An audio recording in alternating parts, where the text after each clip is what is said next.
Hello बच्चों, good morning everyone. तो आप सभी के सामने आज हम लेके आ रहे हैं क्लास 11 की मैथ। पिछले वाले क्लास में मैंने क्लास 11 की मैथ के सिलेबस की चर्चा किया था और आप सभी से मैंने प्रॉमिस किया था कि प्रत्येक दिन संध्या 6 बजे आप सभी को लेक्चर मिलने वाले हैं। तो मैंने कोशिश करूंगा कि प्रत्येक दिन आप सभी को लेक्चर दूं। तो मेरे दोस्त, जैसा कि आप सभी को पता है कि पहला जो चैप्टर है संबंध व फलन, इससे सभी को थोड़ा बहुत डर लगता है। तो मैं आप सभी से कहना चाहता हूं, इसमें डरने की कोई बात नहीं है, क्योंकि प्रत्येक क्वेश्चन को सॉल्व करके आपके सामने दिखाएंगे और एकदम रापसी स्टाइल में समझाएंगे। कहीं से कोई दिक्कत नहीं है, पूरा नॉलेज के साथ पूरी कंसेप्ट देने की कोशिश करेंगे। इसलिए आप सभी अपना समय न बर्बाद करते हुए 26 से 27 की सेशन में आप लोग लग जाइए, बेफिक्र लग जाइए। बिल्कुल आपको हम रापसी स्टाइल में समझाने वाले हैं, आप वीडियो देखते रहिए। तो चलिए, अपने समय को न बर्बाद करते हुए, न गवाते हुए हम स्टार्ट करते हैं आज की क्लास। लिखते हैं, पहला चैप्टर है रिलेशन एंड फंक्शन, संबंध एवं फलन। फलन अच्छा नहीं लिखा है, हम लिख देते हैं। इसे पढ़ने वाले हैं हम सेट्स, जिसका हिंदी होता है समुच्चय। ठीक है ना। तो डिफिनेशन इसकी क्या होगा ये तो हम बाद में बात करेंगे। सबसे पहले समझते हैं कि सेट शब्द का प्रयोग किसने किया। तो सेट शब्द का प्रयोग गणितज्ञ, जर्मन के गणितज्ञ साहब ने प्रयोग किए थे, जिनका नाम है जॉर्ज कैंटर। और समुच्चय का प्रयोग त्रिकोणमितीय श्रेणी के प्रश्नों को सॉल्व करते समय किया गया था। तो सबसे पहले इन दोनों बातों को हम लिखते हैं, देन बात करते हैं।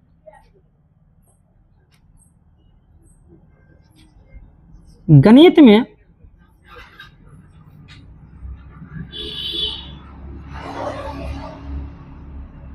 समुच्चय शब्द का प्रयोग,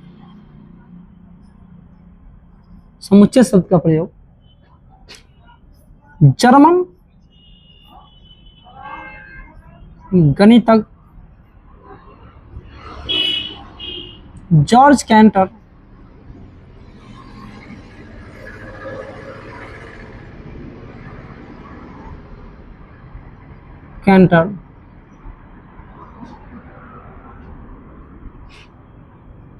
1845 टू 1900 द्वारा किया गया था।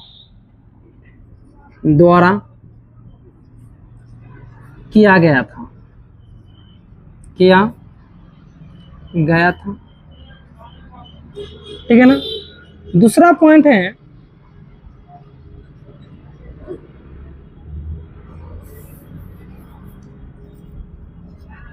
गणित में समुच्चय का प्रयोग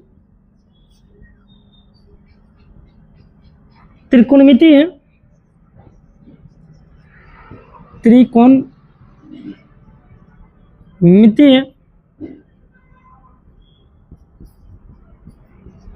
श्रेणियों के प्रश्नों को हल करते समय किया गया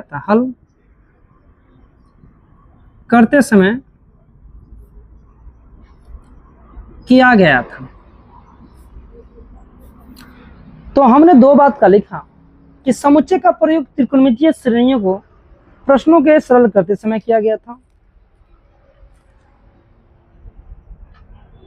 तो हमने समुच्चय का यानी कि समुच्चय शब्द का प्रयोग किसने किया, इनके बारे में हमने चर्चा किया था। और फिर मैंने इनका प्रयोग त्रिकोणमितीय श्रेणी के प्रश्नों को सरल करते समय किया गया था, इसका हमने चर्चा किया। तो अब हम समझेंगे कि इसका डिफिनेशन क्या होता है, एकदम राफसी स्टाइल में समझेंगे, एकदम अच्छा से समझेंगे, ठीक है ना। तो चलिए समझते हैं अब आगे। लिखते हैं डिफिनेशन।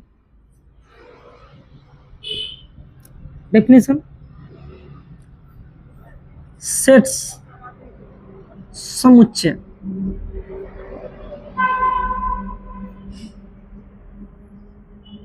ठीक है ना।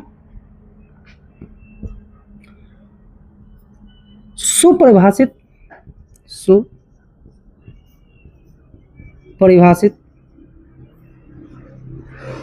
वस्तुओं के संग्रह को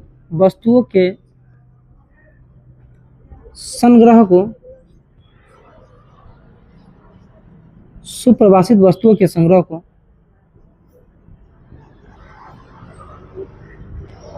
समुच्चय कहते हैं।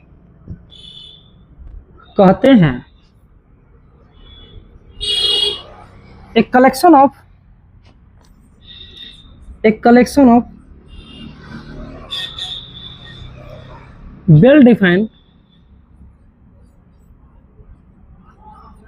element is called set। क्या हमने इस डिफिनेशन को लिख दिया, आपने समझ गया? नहीं, बिल्कुल नहीं समझा। अब समझाते हैं। लिखा हुआ है कि सुपरिभाषित वस्तुओं के संग्रह को समुच्चय कहते हैं। तो सुपरिभाषित होता क्या है? तो सबसे पहले हम समझते हैं सुपरिभाषित। क्या समझते हैं? सुपरिभाषित। तो सुपरिभाषित का मतलब होता है, सुपरिभाषित का अर्थ, देखिए सुपरिभाषित का अर्थ क्या होता है? एक दूसरे से भिन्न,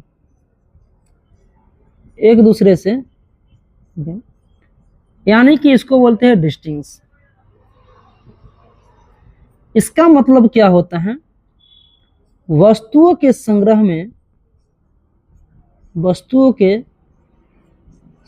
में पुनरावृत्ति न हो, यानी कि रिपीट न हो। No repeat. क्या होगा? No repeat. हमने लिखा क्या कि सुपरिभाषित वस्तुओं के संग्रह को समुच्चय कहते हैं। समुच्चय यानी कि सुपरिभाषित का मतलब क्या होता है कि एक दूसरे से क्या होना चाहिए? भिन्न होना चाहिए। सेट में किसी भी एलिमेंट का रिपीटिशन नहीं होना चाहिए। थोड़े से एग्जांपल लेके हम समझते हैं। क्या लिखते हैं? थोड़ा सा एग्जांपल में, जैसे मान लिया a बराबर 1 2 3। इस सेट में जो भी होगा ना एलिमेंट, सब होगा अलग अलग होगा, एक भी एलिमेंट का रिपीट नहीं होना चाहिए। और जो भी एलिमेंट होगा सब सेपरेटेड होगा कमा से, ठीक है ना।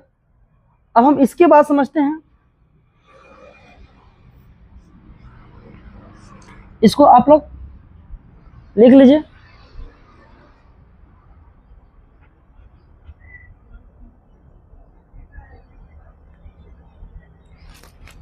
हो गया। चलिए अब हम आगे पढ़ते हैं। इसको तो साफ करना पड़ेगा ना। चलिए इसको साफ करते हैं। अगला पॉइंट है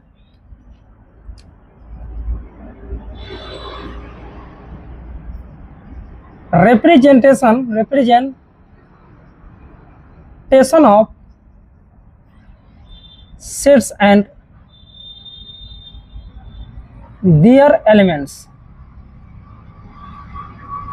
यानी कि representation of sets and their elements, समुच्चय और उनके अवयवों का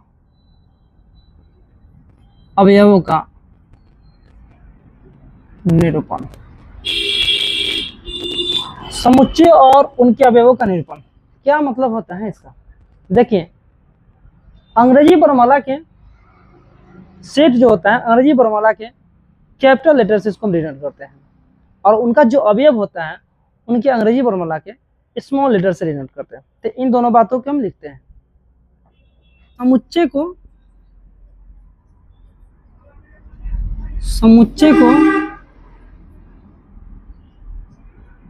अंग्रेजी वर्णमाला के बड़े अक्षर यानी कि कैपिटल लेटर्स द्वारा सूचित किया जाता है। सूचित किया जाता है। दूसरा पॉइंट में है, जैसे हम एग्जांपल लिखते हैं, पहले एग्जांपल लिखते हैं ABCD X Y Z। कहने का मतलब यह था कि समुच्चय को अंग्रेजी वर्णमाला के बड़े अक्षर द्वारा सूचित करते हैं। जैसे में ABCD X देखते जाइए, बिल्कुल समझ में आ जाएगा। दूसरे का क्या लिखने वाले हैं, समुच्चय को के अवयवों को अंग्रेजी वर्णमाला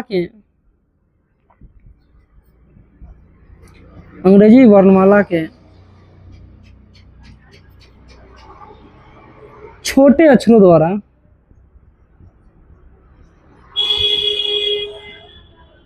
यानी कि स्मॉल लेटर्स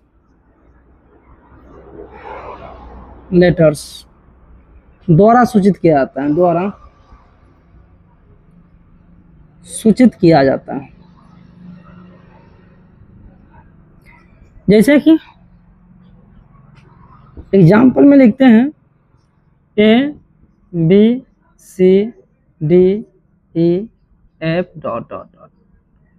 XYZ।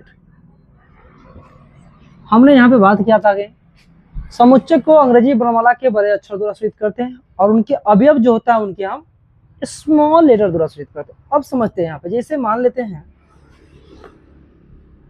1 2 3 लिख दिया ना, इसको हम स्मॉल ब्रैकेट के अंदर रख दिया, स्मॉल मध्यम ब्रैकेट के अंदर रख दिया। अब ए जो हुआ आपका कैपिटल ए हो गया, ठीक है ना। इसमें जितना ये देख रहे हैं इस सब क्या हो गया, स्मॉल लेटर के नाम से, जैसे कि ए। समुच्चय को डायरेक्ट हम कैपिटल लेटर से डिनोट करेंगे और इसके अंदर जो भी अवयव होगा ना उसको हम स्मॉल लेटर से हम डिनोट करेंगे। समझ रहे हैं ना आप लोग इस बात को। इसमें किसी भी तरह की कोई दिक्कत सभी को नहीं होना चाहिए, ठीक है ना। अब बात हम थोड़ा सा यह करते हैं, जैसे कि लिखने वाले हैं, मान लीजिए ये तो समझ में आ गया। या दूसरा एग्जांपल लेते हैं, ए बराबर मान लिया ABCD। ये आपका क्या हो गया, सेट हो गया। और सेट के अंदर क्या हो गया, ये सब एलिमेंट हो गया। अब एक और पॉइंट लिखिए समुच्चय के हम निकले वाले हैं यह बात, आप लोग थोड़ा ध्यान से देखिएगा। समुच्चय को मंझोले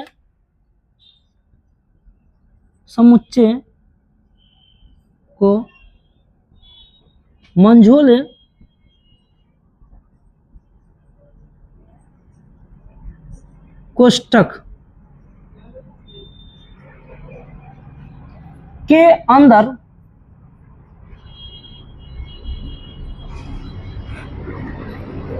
अवयव को रखकर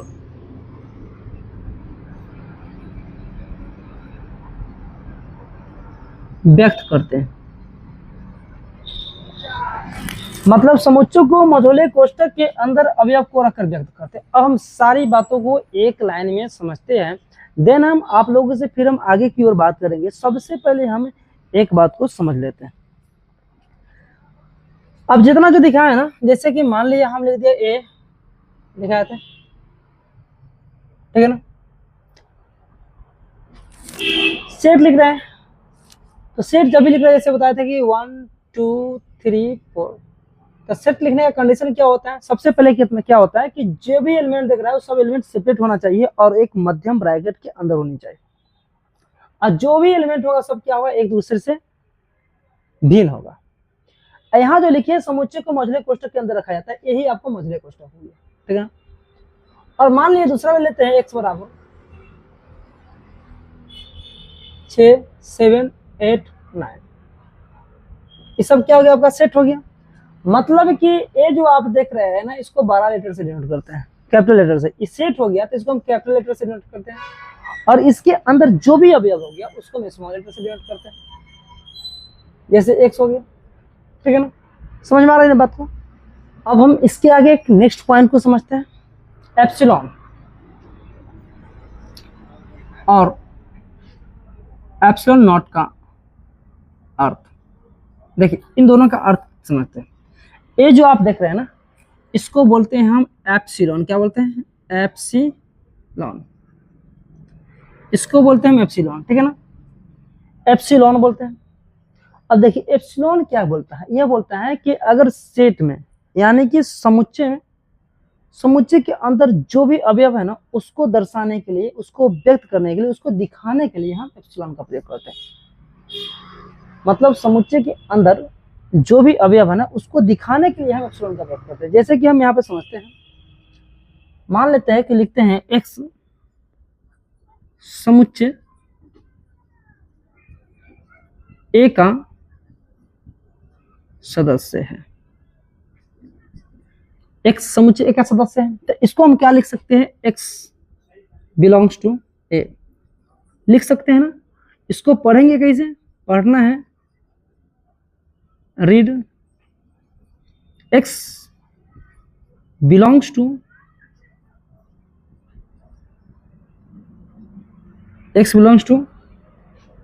A, यानी कि x समुच्चय A का सदस्य है। x समुच्चय A का सदस्य है। x जो हुआ मतलब कोई भी मान लेते हैं, जैसे कि यहाँ पे ले लेते हैं a बराबर ले लिया 1, 2, 3, तो x बिलोंग्स a का मतलब होता है कि x जो होता है इसके अंदर अवयव है, ठीक है ना। अब a अवयव जो है ना, इस सेट a के अंदर आ रहा है, इसी को दिखा रहा है। जैसे मान लेते हैं कि आप के फैमिली में एक मेन इंसान होंगे और उसके अंतर्गत सब आते होंगे, उनका देखभाल खर्चा सभी करते होंगे। मतलब मेन जो होता है घर में हेड होता है, जिसको मुखिया बोला जाता है, वो सभी परिवार को देखभाल करते हैं। तो उसके मतलब सभी जो परिवार को देखभाल करते हैं, जो मेन जो होगा वो क्या हो गया? आपको समुच्चय हो गया, और उनके अंदर जो भी आते हैं फैमिली है, उनका क्या हो गया? अवयव हो गया। तो वही बात इसमें होता है। तो दिखा रहा है यहाँ पे, जैसे कि इसको लिख सकते हैं कि 1 बिलोंग्स ए, और ये एलिमेंट है इसका, तो इसको लिख सकते हैं 1 बिलोंग्स टू ए, या इसको लिख सकते हैं 2 belongs to A, 3 belongs to A. लिखने में कोई दिक्कत नहीं है। तो यही लिखा हुआ है कि इसका मतलब ये होता है कि 1 बिलोंग्स ए में कर रहा है, 2 बिलोंग्स ए में कर रहा है, 3 बिलोंग्स ए इसमें कर रहा है। अब हम समझेंगे नॉट का अर्थ क्या होता है, एप्सिलॉन नॉट का अर्थ क्या होता है। तो इसका अर्थ हमको समझना है। मान लेते हैं कि x समुच्चय A का सदस्य नहीं है, तो हम इसको लिख सकते हैं x does not belongs to A. अब भाई साहब पढ़ेंगे इसको क्या, कैसे? तो इसको पढ़ना है x does not belongs to A, x does not belongs to A पढ़ना है, ठीक है ना। आप कहोगे ये कैसे हम पढ़ रहे हैं? तो यहाँ पे देखिए, मान लेते हैं कि हम यहाँ पे लिख लेते हैं 1, 2, 3, 4, लिख लिया ना। इस एग्जाम्पल को हम यहाँ पे समझते हैं, जैसे कि मान लिया है कि a बराबर लिख दिया 1, 2, 3, 4, है ना। अब हम यहाँ पे लिख सकते हैं कि 1 बिलोंग्स से, 2 बिलोंग्स से, कोई दिक्कत नहीं, 3 बिलोंग्स टू ए लिख सकते हैं। अब 4 बिलोंग्स टू ए लिख सकते हैं। क्या 5 इसमें है? नहीं है, तो क्या लिखेंगे? 5 डज नॉट बिलोंग्स टू ए। वही बात हो गया कि फैमिली में अगर कोई अदर पर्सन आ जाए, बोले इस फैमिली का है सदस्य, तो बोलेंगे नहीं, तो मतलब कि वो इंसान जो है उसमें नहीं बिलोंग किया। तो वही बात हो गया यहाँ पे कि 5 डज नॉट बिलोंग टू ए। तो मुझे आशा है कि आज की क्लास में जितना भी बात हुई थी सभी आपको समझ में आ गया होगा बिल्कुल तरह से। और आप सभी से हम निवेदन करते हैं कि जो भी पॉइंट आज की क्लास में समझ नहीं आया होगा आप कमेंट कीजिए, हम कोशिश करेंगे उसको सुधारने का।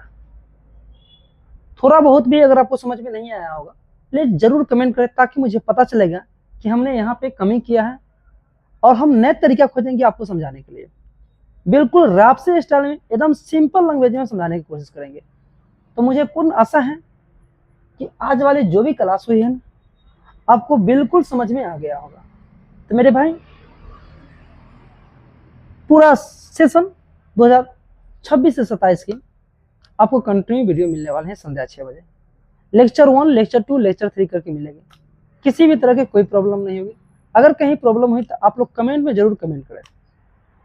तो लास्ट में आप सभी से मैं यही कहना चाहते हैं, आप मेरे वीडियो को प्लीज जितना हो सके शेयर कीजिए, कमेंट कीजिए और सब्सक्राइब करना ना भूलें। यदि आप मेरे चैनल पर नए हैं तो प्लीज एक बार जरूर सब्सक्राइब कर दें, क्योंकि आपको मेरा वीडियो प्रतिदिन जाते रहेगा और आप मजे से देखते रहेंगे। तो फिर से मैं आप सभी से लास्ट में कहना चाहता हूं कि यदि मेरा वीडियो आप लोगों को थोड़ा भी अच्छा लगा होगा तो प्लीज लाइक कीजिए, शेयर कीजिए, कमेंट कीजिए एंड सब्सक्राइब करना ना भूलें। फिर मिलेंगे हम नेक्स्ट क्लास में। Bye bye.